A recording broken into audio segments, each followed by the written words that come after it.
I was wandering in the street and some of the boys saw me and gradually they came to me, and actually I did not try anything for developing this institution. The boys did it. They are all educated, they are not fools. Mr. Howard is MA. He is also BA. And he is doctor, PhD. So they are all educated. So they are not fools that they are taking this blind, Most of my students, they were under the spell of this LSD, but they are given up everything.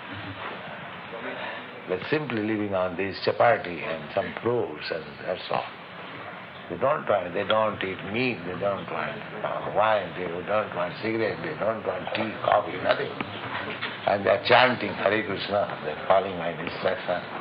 So I'm getting good hope. Swami just eating upstairs? Yes.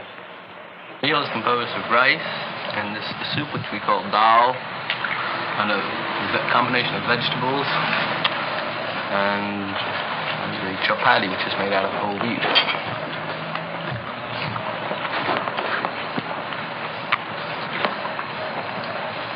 You see, it's all vegetable and grain. Sometimes some fruit. There's fruit in the dal. No meat. No animal product, just eggs. This is because in the Gita, Krishna has told us what he wants us to eat, namely fresh fruits and grains, not animal products.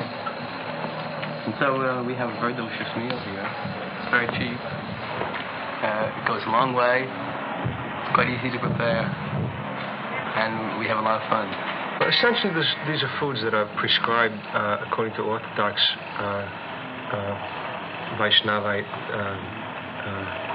discipline.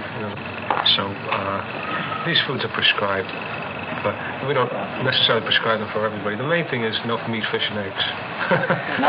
No meat, fish, and eggs. Why not? Well, because in the scriptures, it states that certain foods Krishna will accept. So we have to offer our food to Krishna. We have to offer the food that he'll accept. The food that he'll accept is stated as vegetables, fruits, leaves, water. We believe that vegetables have also any life form has a soul, and therefore the murder of a vegetable is not in any way different qualitatively from the murder of an animal.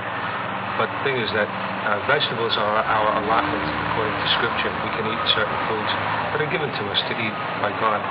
If we eat food that's not given to us to eat, that's robbery. Are there any tasks that you have to perform? Well, there's no real task. We're here to learn, and that's what we're doing. And we also we have jobs to perform to keep the organization running, to keep the word of Krishna being spread. How do you do that? Well, we recently purchased a couple of mimeograph machines, and that's helping our printing by word of mouth, by constantly being active. Mm-hmm. Do you work? Yeah, we all work. Yeah. It's just kind of like but you meet here every day, so. Well, I'm devoting all my time here, so I work here all day. Money has to come in also. Some of us work regular jobs and devote most of our money here, if not all. Do you feel any different since you returned? I feel very good. And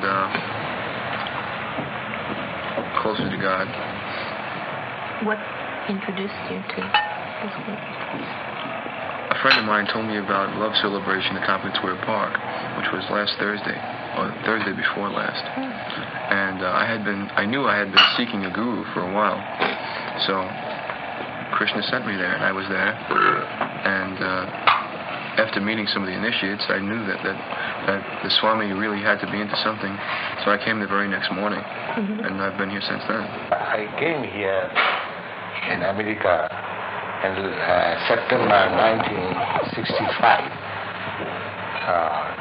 My mission is to preach the philosophy of Lord Chaitanya, chanting Hare Krishna, Krishna Krishna, Hare Hare, Hare Rama, Rama Rama, Hare Hare. This transcendental vibration will cleanse the dirty things of the mind. It doesn't matter what he is. This transcendental vibration is equally appealing to everyone without any question of language, nationality, creed or caste, because it is coming forth from the depth of the soul. This simple vibration can deliver the people of this age to salvation. Human life is meant for getting out of the threefold miseries of this material existence and forgetting their life's aim. They have become too much materialistic, and the result is that actually they haven't got that peace and of mind or peace of the world which they are anchoring.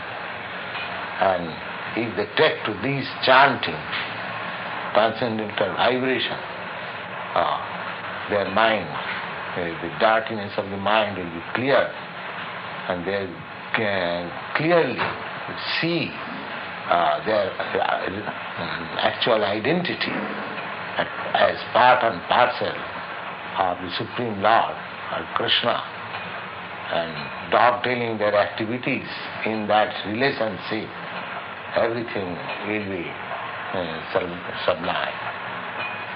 I think how we're different from drunk people also is to realize that God is here and in my heart and all over all the time, but we're realizing this consciously. To know these things consciously, not just to accept it once and then enjoy. To know this moment to moment. Well, I've only tried marijuana, but I've never taken anything else. You might say I was fortunate enough to have my self-realizations and other changes without drugs. Perhaps Leary and some of the drug followers, they are functioning high on a low level, and we are functioning high, and we are functioning low on a high level. Could you explain that? You get that? We got it. They're functioning high. They're this feeling, this sensual perception, which is extended so far, but they're enjoying the foods and they're enjoying their incense and the colors and all these things. This anybody can do. And we are not enjoying these things, but we are functioning on this high level, on the level of God. But we must consider ourselves as the gopis, so that we can love Krishna that much more, that we devote our whole lives to Krishna, and we must consider ourselves as females, you see. But let's be careful. It takes many lifetimes of perfection to get to be a gopi. Yeah. One has to be the supremely developed, perfect in perfection to be able to qualify as a gopi.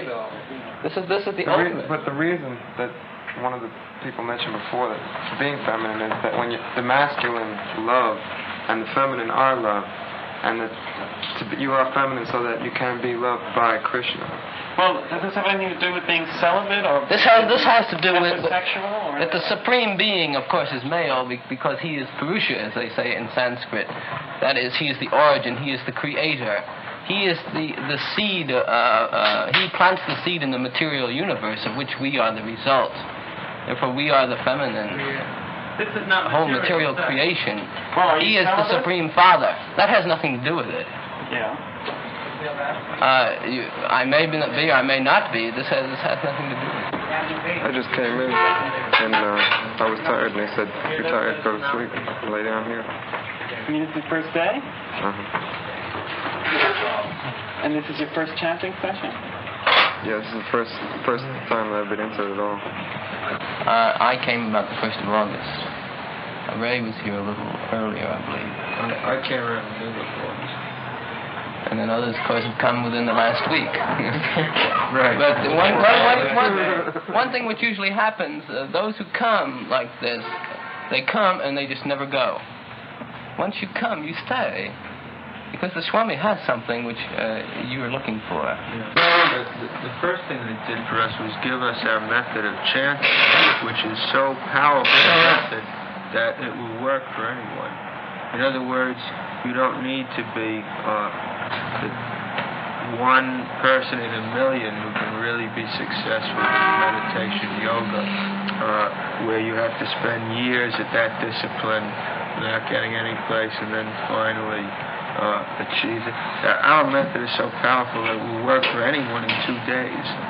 Should I bow down when I don't feel anything? Should I say these words when I don't feel anything? He says, yes, because this is a training.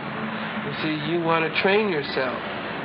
And this is the most important. And then you'll gradually just fall right into it if you work hard at it. You must go, you must practice. And this is the main thing. And then you'll become entrapped in it. So how about now? Do you feel silly? Excuse me? Do you feel uncomfortable? Oh, no. I see all this practicing and work was... It just had to be done in order to where I am now. Anyone who chants Hare Krishna, have you got the whole chant? That's a special evocation. Just the same as we're all sitting here, but if I call Stanley, that's not the same as calling you. But if I call your name, then that shows my attention is riveted on you. So by riveting our attention on Krishna, we are able to use. In other words, if I meditated on the word Raymond, that wouldn't be the same at all. The word Krishna is God. The word Raymond, at least in mine, how I say the word Raymond, is not. Well, you have to concentrate on the words. You have to be sincere with the words. You have to surrender yourself to these words. And through this takes practice. It's not done in one session. This takes time. It took me maybe 4 sessions before I began to even chant. You see? What happens when you do chant, when you're in it? Well, that's hard to explain. I guess each person has a different reaction, but you just seem to open up. It seems as something flies out of you. It's like a door opens. It slowly opens, so finally it's open, and then you walk into the unknown. But the unknown is beautiful. This unknown. Well, you have every muscle of your body engaged in the exercise. You're singing, you're dancing. Your mind is fully engaged in thinking about God. And what more can there be? This is the full aim of any kind of yoga. It's to concentrate the energy to a point. And in this kirtan, your energy is concentrated on one point, God. Hare Krishna, Krishna Krishna, Hare Hare, Hare Rama, Rama Rama, Hare Hare. What more could you want?